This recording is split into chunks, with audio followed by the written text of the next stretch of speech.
Commander Du-hyun stared at the large screen in front of him, his coffee growing cold beside the control panel. The lunar defense station was quiet, just like any other Monday morning in Earth's orbit. The only sounds were the soft beeps from the monitoring equipment and the quiet breathing of his crew members. Another boring day watching empty space, he said to himself, reaching for his coffee cup.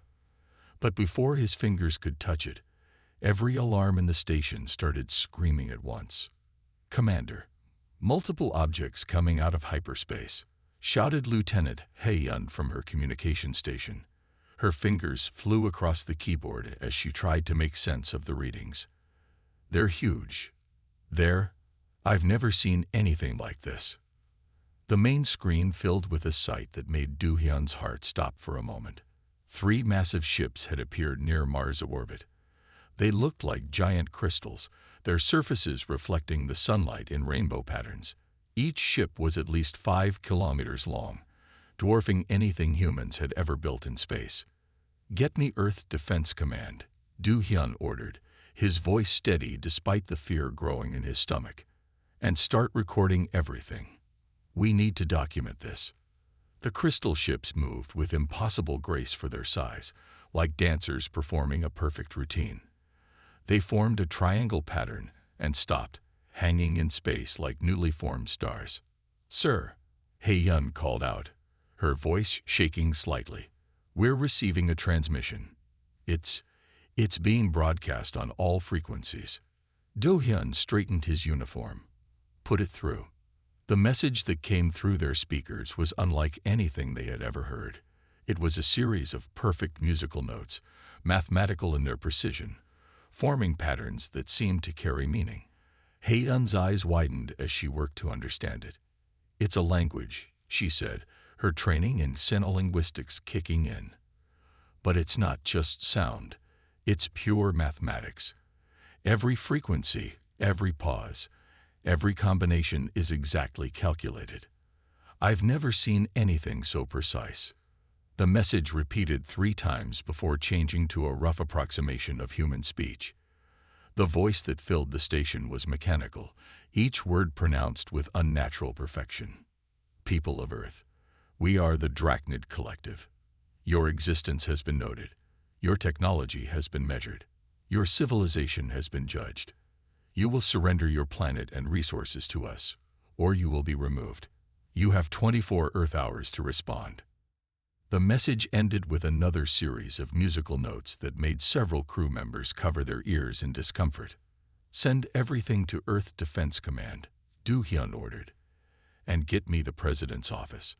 They need to know about this now." Down on Earth, in the bustling city of Seoul, Dr. Namgil was having a very different kind of morning. In his small research lab at the National Institute of Sound Therapy, he was surrounded by what his colleagues called his joke collection, dozens of rubber chickens of various sizes.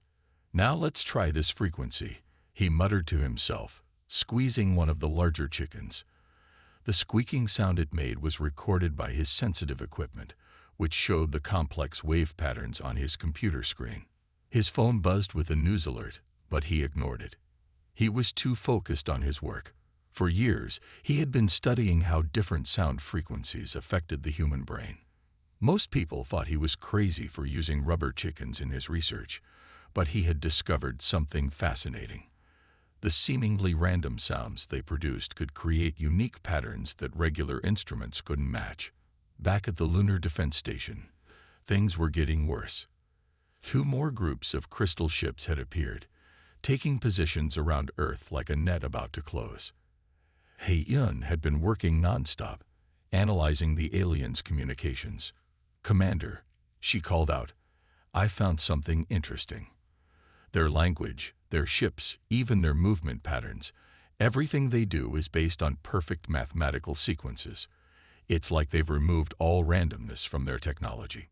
Do-hyun looked at the new data on his screen. Could that be a weakness? He wondered aloud. "Maybe," Hae-yun replied. "But right now, we have bigger problems. More ships are coming through, and they're launching smaller vessels. I think they're getting ready for something big." The next few hours were chaos. Earth's governments tried to come up with a response, while military leaders argued about possible defenses. The world's most powerful weapons seemed tiny compared to the massive alien ships. Captain Ta-1, who had just arrived from Earth's Pacific Defense Command, joined Do-hyun at the main observation window. They watched as more crystal ships appeared, their formations perfect and unchanging. "You know what this reminds me of?" Ta-1 said suddenly. "Crystal glasses. My mother used to have these expensive wine glasses. One day, my sister played a specific musical note on her violin, and all the glasses shattered at once." Do-hyun looked at his old friend. "What are you thinking?" "I'm thinking we need to start looking at unconventional solutions," Ta-1 replied. "These aliens, they're all about perfect order, right? Maybe that's not their strength. Maybe it's their weakness." Before they could discuss this further, Hae-yun's voice cut through the station. "Commander, they're broadcasting again." This time, the message was shorter. "Your time to consider surrender has been reduced. You have 6 hours remaining. Any hostile action will result in immediate planetary sterilization." As the message ended, the alien ships began to move, their crystal surfaces catching the sunlight and creating beautiful but terrifying light shows across Earth's sky. People around the world could see them now, glittering threats hanging above their heads. In his lab in Seoul, Dr. Namgil finally checked his phone and saw the news. He looked at his rubber chickens, then at the complex frequency patterns on his screen, then back at the news showing the crystal ships. "That's interesting," he said quietly, reaching for his largest rubber chicken. "Very, very interesting. The next few hours would change everything." But for now, Commander Do-hyun could only watch the alien ships and hope that somewhere, somehow, humanity would find a way to survive this perfect, crystalline threat. As the 6-hour deadline approached, Hae-yun made another discovery. "Commander," she called out, her voice excited despite her exhaustion. "I've been analyzing their communication patterns more deeply. There's something odd about them. They don't just use mathematical precision in their language.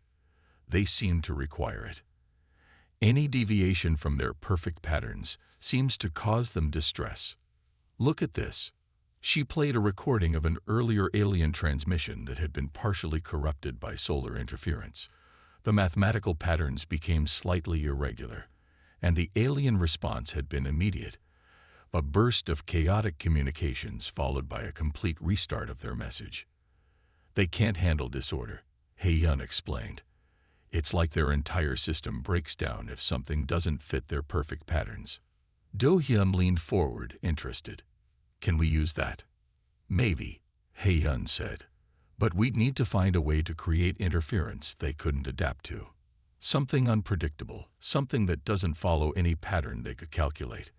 Captain Ta-1, who had been listening nearby, suddenly smiled. "You know," he said slowly, "I think I might know someone who specializes in unpredictable sounds." The clock was ticking. Earth had less than 3 hours left to find a solution, and humanity's strangest weapon was sitting in a small lab in Seoul, surrounded by rubber chickens. But that would have to wait, because at that moment, the Drachnid ships began to move again. And this time, they weren't just putting on a show. The battle for Earth was about to begin, and nobody knew if humanity's stupidest weapon would ever get a chance to prove itself. Commander Do-hyun looked at the tactical display, watching as hundreds of smaller crystal ships began launching from the larger vessels. "Send word to all Earth defense forces," he ordered. "Tell them to hold their positions but do not fire unless fired upon. And somebody get me everything they can find about Dr. Namgil and his sound research. Something tells me we're going to need it." The crystal ships continued their perfect dance above Earth, unaware that their greatest weakness might just be a simple toy that children had been playing with for generations. The next few hours would prove whether humanity's creativity could overcome the Drachnid's technological superiority, or if Earth would fall to the most orderly invasion force the galaxy had ever seen. Dr. Namgil's lab was usually quiet at night, but tonight was different.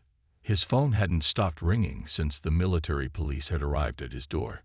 Now he stood in his small lab, surrounded by serious-looking officers and his collection of rubber chickens, trying to explain his research to Captain Tawan.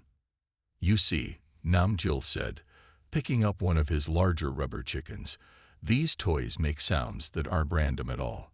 They're complex. Unpredictable, yes, but complex." He squeezed the chicken, and it made its familiar squeak. The military officers winced at the sound. Captain Tawan leaned forward, interested. "And how does this help us with our alien problem?" Namgil smiled and walked to his computer. "Watch this." He squeezed the chicken again, but this time he recorded the sound. On his screen, complex wave patterns appeared. Every squeak is different. The rubber changes shape slightly each time, creating new patterns.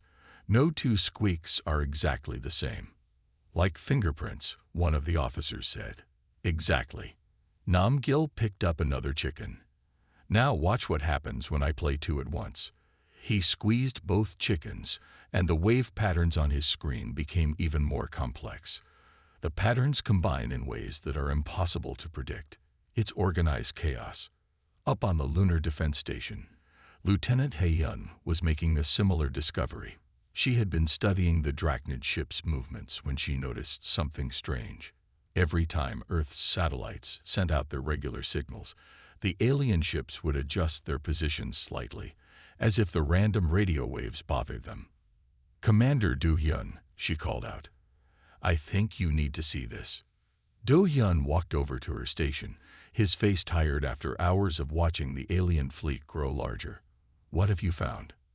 He-yun played a recording of the ship movements. "See how they react to our satellite signals. It's like they're flinching. Their whole formation shifts to avoid the random frequencies." Do-hyun's eyes widened. "Can you send this data to Dr. Namgil's lab and get me Captain Tawan on the line?" Back in Seoul, Namgil's lab had turned into an emergency research center. Scientists and military experts crowded around his computers, watching as he demonstrated more experiments with his rubber chickens. When He-yun's data arrived, Namgil nearly jumped with excitement. "This is it," he shouted, startling everyone in the room. "The frequencies. They match." He pointed to his screen, where the wave patterns from his rubber chickens overlapped with the frequencies that made the alien ships uncomfortable. Captain Tawan stepped closer. "Are you saying we could use rubber chickens to fight the aliens?" Namgil shook his head. "Not exactly. But we could use the same principle. These toys create sound patterns that the aliens can't predict or process. Their ships, their whole technology, it's all based on perfect mathematical patterns. But these squeaks, they're like mathematical noise to them." Young engineer Yoo-jin, who had been quietly working in the corner, suddenly spoke up. "We could make weapons based on this principle. Not just rubber chickens, but devices that create similar chaotic frequencies." The next few hours were a blur of activity. Namgil's lab filled with engineers and scientists, all working to understand and replicate the unique properties of his rubber chicken collection. Yoo-jin led a team that began designing special devices that could generate and amplify the chaotic frequencies. Meanwhile, the alien fleet continued to grow. More crystal ships appeared every hour, their perfect formations spreading across Earth's orbit like a giant net. The 6-hour deadline had passed, but the Drachnids seemed to be taking their time, enjoying humanity's fear. Commander Do-hyun received regular updates from Earth. Each report made him more hopeful, even though part of him still couldn't believe they were betting Earth's survival on technology inspired by rubber chickens. "Sir," He-yun called out, "the aliens are broadcasting again." The message was different this time. The perfect mathematical pattern seemed almost angry. "Your time has expired. Your resistance is noted. Your extinction will serve as an example to others." As the message ended, the crystal ships began to move. Their formation changed, creating a new pattern that He-yun recognized from their earlier communications. "They're preparing to attack," she shouted. Do-hyun grabbed his communication link. "Dr. Namgil, please tell me you have something." In the lab, Namgil and his team had been working nonstop. Yu Jin had taken apart dozens of rubber chickens, studying exactly how they created their unique sounds. Other engineers had built prototype devices that could copy and amplify these patterns. "We have something," Namgil replied, "but we need a way to deliver it to the alien ships. The frequencies have to be generated close to their hulls to have any effect." That's when Yu Jin had her second breakthrough of the day. She had been studying the small maintenance drones that Earth used to repair satellites. "What if we modified these?" she asked, holding up one of the drones. "We could equip them with our frequency generators. They're small enough that the aliens might not see them as a threat." Captain Ta-1, who had been coordinating between the lab and Earth's defense forces, immediately saw the potential. "How many drones do we have?" "Globally?" Yu Jin checked her tablet. "About 50,000 in orbit, and another 100,000 in storage on Earth."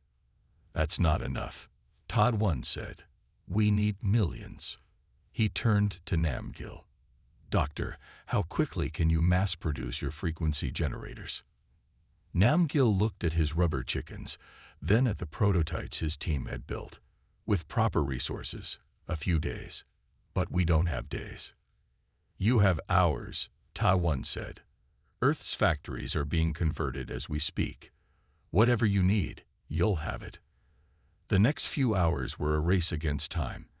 As the alien fleet moved into attack position, Earth's manufacturing plants switched from making cars and phones to producing small frequency generators based on Namgil's design. Yu Jin worked with drone manufacturers to modify their products to carry the new weapons. In orbit, Commander Do-hyun watched the crystal ships continue their perfect dance. Their formations were beautiful and terrifying, like a ballet of death. Hae-yun kept analyzing their movements, sending every bit of data to Namgil's team. "Look at this," she said, pointing to her screen. "Their ships move in perfect harmony. Every turn, every acceleration, it's all calculated to maintain their mathematical patterns. What happens if we disrupt those patterns?"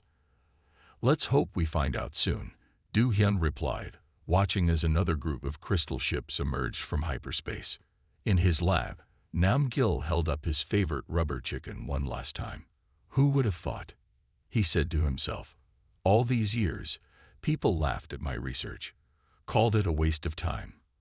He squeezed the chicken, listening to it squeak. Maybe sometimes the best science looks silly at first. Earth's defense forces were ready to begin their strangest battle ever. Millions of tiny drones, each carrying a device inspired by a toy, waited to be launched. The fate of humanity rested on the question of whether the most advanced alien civilization humanity had ever encountered could be defeated by the chaos hidden in the squeak of a rubber chicken. As the crystal ships began their attack formation, Commander Do-hyun gave the order that would begin either humanity's greatest victory or its last stand. "Launch all drones. Operation Chaos Concert is now active." The battle for Earth was about to begin, and nobody knew if the stupidest weapon in human history would turn out to be the smartest choice they'd ever made. Space was quiet, but not for long. Commander Do-hyun watched from the Lunar Defense Station as Earth's drone fleet launched. Millions of tiny machines rose from Earth's surface, each carrying a special device based on Dr. Namgil's rubber chicken research. They looked like a silver cloud rising into the night sky. First wave of drones reaching optimal height, Lieutenant Hae-yun reported, her eyes fixed on her screens. No reaction from the Drachnid ships yet. The crystal ships hung in space, their formations perfect as always. They seemed to ignore the small drones, probably thinking they were too tiny to be a threat. That was exactly what Earth's defenders had hoped for.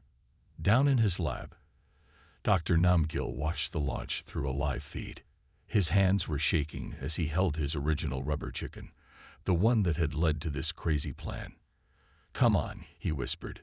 "Show them what chaos can do."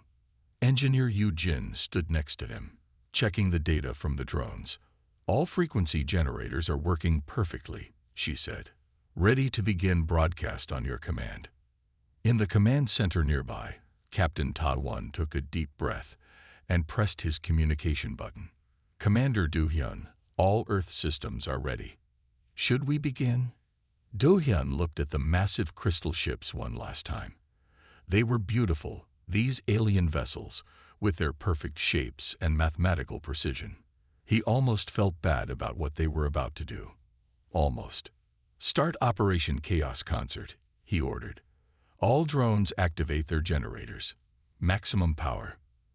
At first, nothing seemed to happen. The drones moved closer to the alien ships, still ignored by the mighty Drachnid fleet. Then Hae-yun noticed something on her instruments. "The alien ship's outer layers are vibrating," she called out. "The frequencies are affecting their crystal structure." The effect started small. Tiny ripples appeared on the surface of the nearest crystal ship, like someone had thrown a stone into a perfectly still pond. Then the ripples grew larger, spreading across the massive vessel's hull. In his lab, Nam-gil watched the readings from the drones. "Each generator is producing completely random patterns," he explained to the officers around him. "No two are alike. It's like millions of rubber chickens squeaking at once, but much more powerful." The Drachnid ships began to move, trying to maintain their perfect formations, but the chaotic frequencies from Earth's drones were making it harder and harder for them to stay in position. Their movements became jerky, uncertain. "They're trying to adapt," Hae-yun reported, "but they can't predict the patterns. Every time they adjust to one frequency, 1,000 others hit them from different directions." The first Drachnid ship lost its position in the formation. It drifted sideways, its crystal surface now covered in waves and ripples. The perfect mathematical harmony that powered their technology was breaking down under the assault of Earth's organized chaos. "Message from the Drachnids," Hae-yun shouted. The alien transmission wasn't the perfect mathematical sequence they were used to. Instead, it was broken, distorted, almost panicked. What is this? Cannot compute. Patterns invalid. Harmony disrupted." Commander Do-hyun smiled. "Send them our reply, Lieutenant. The one we prepared." Hae-yun pressed a button, and Earth's message went out to the alien fleet. Sometimes the best solutions are the ones that make the least sense. The effect of the chaotic frequencies grew stronger. More Drachnid ships began to lose their positions. Their perfect formations fell apart as each vessel tried to deal with the unpredictable waves hitting their hulls. In Seoul, Yoo-jin noticed something interesting on her screens. "Dr. Nam-gil, look at this. The crystal ships aren't just being disrupted. They're starting to resonate with our frequencies. They're amplifying the chaos." Nam-gil rushed to her station. She was right. The crystal structures of the alien ships were now working against them, spreading the chaotic vibrations from one section to another. It was like a crystal glass not just cracking from a high note, but somehow making that note louder as it broke. "Send this data to the station," Nam-gil ordered. "Tell them to move the drones closer to the largest ships. If we can disrupt their flagships, the whole fleet might fall into disorder." The battle continued for hours. The drones never stopped broadcasting their chaotic frequencies, each one creating its own unique pattern of disruption. The Drachnid ships tried everything they could think of to counter the attack, but their very nature worked against them. They couldn't adapt to something that had no pattern to adapt to. Commander Do-hyun watched as the mighty alien fleet began to break apart. Some ships started to drift, their control systems unable to handle the chaos surrounding them. Others tried to maintain their positions, but ended up crashing into each other, their perfect coordination completely destroyed. "Sir," Hae-yun called out, "I'm detecting power fluctuations in the alien ships. Their energy systems are becoming unstable. They rely on perfect mathematical harmony for everything, even their power generation." The Drachnids made one last attempt to fight back. A group of their ships managed to align themselves long enough to power up their weapons. But before they could fire, a new wave of drones surrounded them, their chaotic frequencies targeting the ship's weapon systems directly. The alien weapons, which needed perfect mathematical precision to work, simply shut down. The mighty Drachnid fleet, with all its advanced technology, was being defeated by what amounted to millions of tiny electronic rubber chickens. In his lab, Namgil couldn't help but laugh. All those years of people making fun of his research, calling him the rubber chicken scientist. And now here he was, watching his work save the Earth. He squeezed his original rubber chicken one more time, adding its squeak to the chaos being broadcast to the alien ships. "Send more drones to Sector 7. Yu Jin called out, coordinating with the global defense networks. "The flagship is starting to break formation. If we can disrupt its control systems, the whole fleet will lose its coordination." The flagship of the Drachnid fleet was the largest crystal ship of all. It had stayed in the back of the formation, protected by layers of other vessels. But now those protective layers were in chaos, leaving gaps in their defense. Earth's drones poured through these gaps, surrounding the flagship with their chaos-inducing frequencies. The effect was spectacular. The massive crystal ship's surface began to ripple like water in a storm, its perfect geometric shape distorted as the chaotic frequencies tore through its systems. The ship tried to maintain its mathematical harmony, but against millions of completely random patterns, it was fighting a losing battle. "Commander," Hei-Yun reported, her voice filled with excitement. "The flagship's power core is destabilizing. They can't maintain the perfect frequencies needed to control it." Do-hyun watched as the mighty vessel began to drift, its crystal surface now a mess of waves and distortions. "Send them one last message," he ordered. "Tell them they have a choice. Retreat now, or face complete systems failure." The Drachnid's response came quickly, their once perfect mathematical language now broken and distorted. "Retreat. Initiated. Humanity's weapon. Incomprehensible. Victory. Acknowledged." The crystal ships began to disappear into hyperspace, their perfect formations completely forgotten in their rush to escape. Some ships had to be towed by others, their systems too disrupted to make the jump on their own.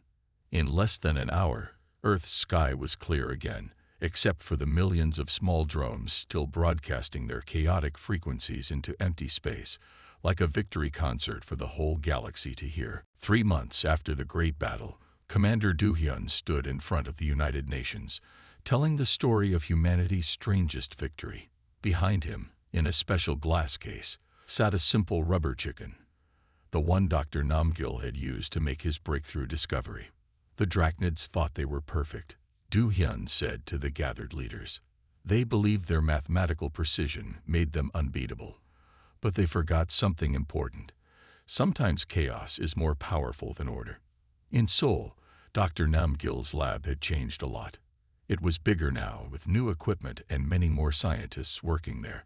But he still kept his collection of rubber chickens, displayed proudly on a shelf. Young researchers often asked to take pictures with them, calling them Earth's first line of defense. Lieutenant Hei-Yun, who now led Earth's new xenolinguistics division, worked in an office next to Namgil's lab. She spent her days studying the messages they had received from the Drachnids, learning more about how their language worked. The more she learned, the more she understood why their chaotic weapon had worked so well. Their whole civilization was built on perfect patterns, she explained to a group of students one day. They never learned to handle uncertainty or random changes.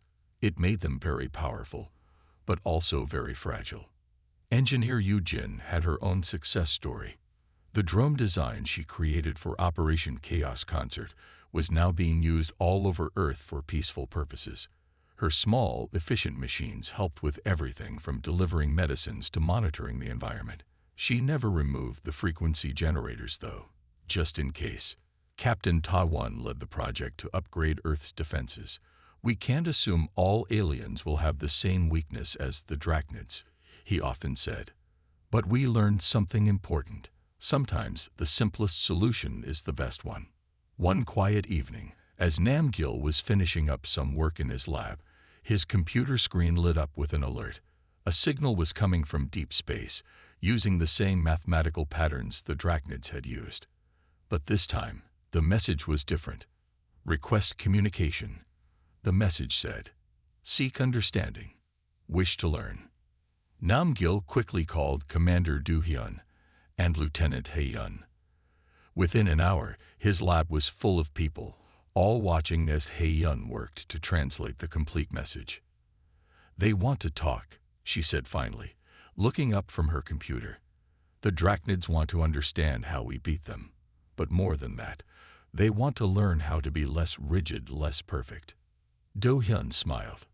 "Well, I think we can teach them a thing or two about that."